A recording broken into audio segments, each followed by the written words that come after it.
درس جهان دی د شګړو پور وړې درس جهان دی د شګړو پور وړې محمد تا د خدای پیغام راوړې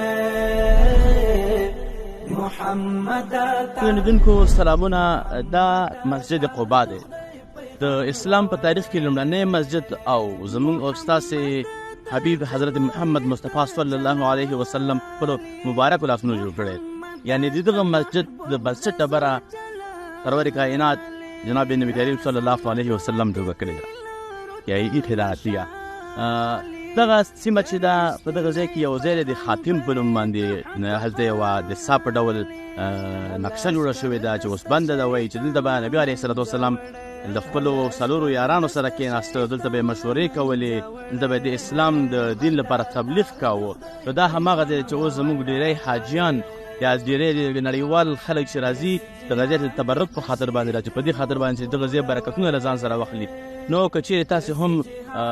عربستان ته سفر لرئ دغه ځایونه د لیدنه وکړئ چې ستاسو په هر اړخیز علم کې زیاتوالی راځي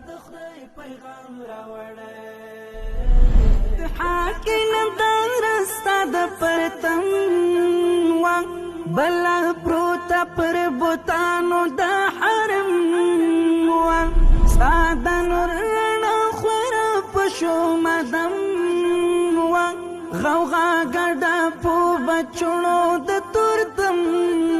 وا نور ارمان د بوجل پرونه دغه لا په مسجد د مدینه منوره کې تاسو به ډېر په دې پوهېږئ چې نبي علیه الصلاة والسلام فرمایلي دي هر څوک چې په دغه مسجد کې 2 رکعته نفل وکړي هغه ته د یوې عمرې عمره ثواب ورکول کېږي نو تاکید په دې دی چې که چیرې افغان حاجیان که یا د نړۍ نور حاجیان راځي دغه ځای ته یا دغه ځای اوسېدلي دي هره ورځ راشي او یا په اونۍ کې یو ورځ شنبه ورځ راشي او دغه 2 رکعته یا ډېر نفل وکړي نو خانه به ډېر زیات ثوابونه ورکوي محمد تا د خدای پیغام راوړې ستاله دین او قرآن چې انکار شول ستاد دین و دشمنۍ ته لاس پکار شول نور په دین او په دنیا په دواړو خوار شول